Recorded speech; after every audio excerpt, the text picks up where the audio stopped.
Hey everybody, and greetings from Springfield, Missouri.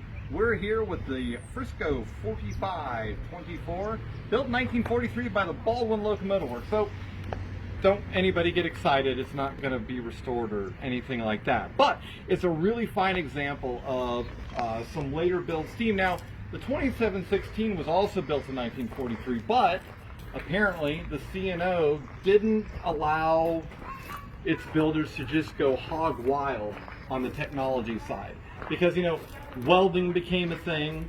That's a huge part of what I want to talk about. But it was assembled with a lot of older design practices, and not just design practices, but like that aided not just design practices that aided in manufacturing, but also in maintenance. So anyway, starting at the back of the tender, there's nothing necessarily at the back of the tender, but it's one of the best spots where you can see the welding. So, these are cast water bottom tenders made by the General Steel Castings Company, and the side sheets were all welded on. Oh, look! Would you just look at that?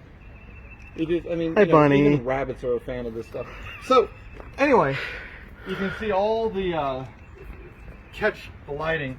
You can see the all the ribs inside of the tender, all welded construction, stitch welded the internal framework. Moving right along, have a look up under this thing. The front cab deck up here, that is all welded to the tank, which is odd. They don't let you weld safety appliances, quote unquote, like a grab iron. They don't let you weld those on. They have to be riveted or bolted or whatever, but they weld it on the deck you're standing on, right? So the tank has the pipes, the water supply lines coming out of it, welded in place. Just about all the plumbing is a weldment. I mean, there's even a forged belt reducer in the works. Let's see what else. Oh, the cab brackets, which we'll take a look at those on the other side. A little easier to see. Yeah, there's a lot less junk in the way. Stuff, not junk. You know what I mean? Yeah, it's the kind of the stuff that makes you stop when you're going. It's not exactly, it's important junk. So, under here, you have the side bearer supports and the ash pan supports, and not only are they of welded construction, but they're of welded attachment versus the more traditional, stud design. Another little interesting factoid. Just about any other locomotive you see of this size is going to have double rows of rivets at the mud ring. They obviously trusted the engineering that the C&O finally did trust on the 2789 and with the other ones with the welded boilers, but that's a different video for a different day, which we will do. Love the guys with the 2789. They're Hoosier Valley guys are great. So anyway, let's see, what else was there to talk about? Oh, look right up here. One thing that people always get wrong when it comes to installing piping, people think that piping is supposed to be held really hard in place. Well, not actually. It needs to be able to move. The boiler grows, some of the pipes grow if they're carrying steam or whatever, they grow, and they need to be able to move. So the way they made that work is you have sleeves around the pipes that the pipes just fit through, and then it can grow and move around as it needs to. Let's see what else. Okay, here we go.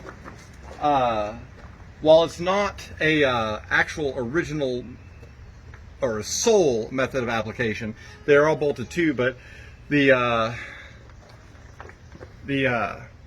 bracketing for the tumbling shaft and whatnot is welded in addition to being bolted. So again, a lot of welding tech went into this. Now, what were some of the other highlights? Oh yeah, so if you look up in here, in addition to all of the, probably 50 or 60 some odd bolts attaching the smoke box to the saddle, it's fillet welded, about a 1/2 inch tall fillet weld all the way around the saddle. So for those that don't know, all the way from the rear end of the locomotive itself underneath the cab, all the way to right here is one casting. The cylinders, everything. That's kind of really pretty neat, actually. So this thing has a coffin feed water system, and where it gets its steam off of the exhaust passages to go up to the heater unit are weld fabricated bellows, so that when things get hot, they can flex. But again, weld fabricated, really, really cool stuff. Another one, the live steam for the booster system comes out of the valve chest on the left side here to the control valve, and the pipe is welded straight into the cylinders. And this is always under pressure. Anytime the locomotive is moving, anytime the throttle's open, this is under pressure. So they really, the Frisco had a lot of faith in welding, as rightfully they should. I mean, it's kind of a proven technology by 1943, but a lot of the railroads were kind of a, well, we've never done it that way before sort of mentality. Let's see, what else? Hey, here's some wreck damage. This thing saw some kind of a wreck that folded over this waste sheet in this direction. You can see some of the hammering from straightening it out and whatnot. But then this bracket was broken off entirely. They welded a new one on. Let's see. Other welding things. Oh, we got to go back up here. We got to go back up here because I noticed this. Hopefully you can zoom in and see it. Now I was talking about the pipes expanding and whatever.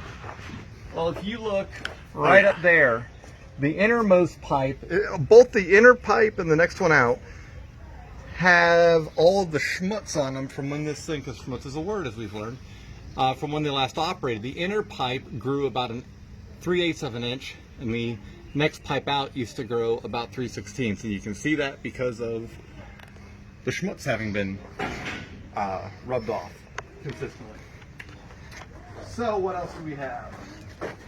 Lots of welding stuff, all the bracketing for the pipes and whatever on the firebox consist of a nut welded onto the firebox, and then basically just a threaded stud. Obviously not all thread, something much higher quality than that, but a threaded stud. What were we? Oh yes, the cab brackets are welded. Yes. So the cab brackets here are consisting of a massive piece of channel steel up underneath there, that right at the cab floor, and then T-iron that goes out to the back to kind of steady it. These are castings on other locomotives. I've never seen one that's weld fabricated. Perhaps there are others out there, but I've only ever seen big cast steel pieces. Boy, what else? Oh, the injector, right? The injector is a late enough build to where it actually has the ASTM material designation of B61, which is something that's still used today to designate steam bronze, SB steam bronze 61. Not to mention the bracket that secures it to the frame is welded on. So another thing that's really cool with these locomotives, everything is an opportunity for industrial archaeology for the most part. So much to learn from the different railroads, different designs, but then you get into stuff. This is really cool. I'm a history geek at heart, for those that don't know me. And if you look at this, this is not from the thing having been repainted. See these lines? If you follow this path around, that is a compound that was applied to the sand molds after the wood was released, or after the wood patterns were removed from the sand, to kind of seal the surface, to kind of, it's almost like a glue. It's just you're painting over the surface of the sand. And the way it was applied was just with a rag generally, by hand. So this is like footprints in the sand. This is some guy at the General Steel Castings Company having dunked a rag in and wiped it on back in 1943 or 42 perhaps, when this was cast for this locomotive.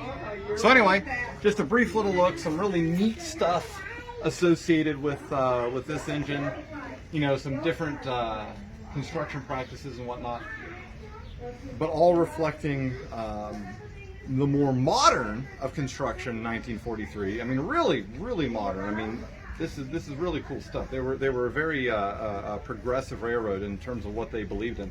And then just again, some little industrial archaeology, history geeking. So Hope you guys enjoyed this brief little look at the 4524.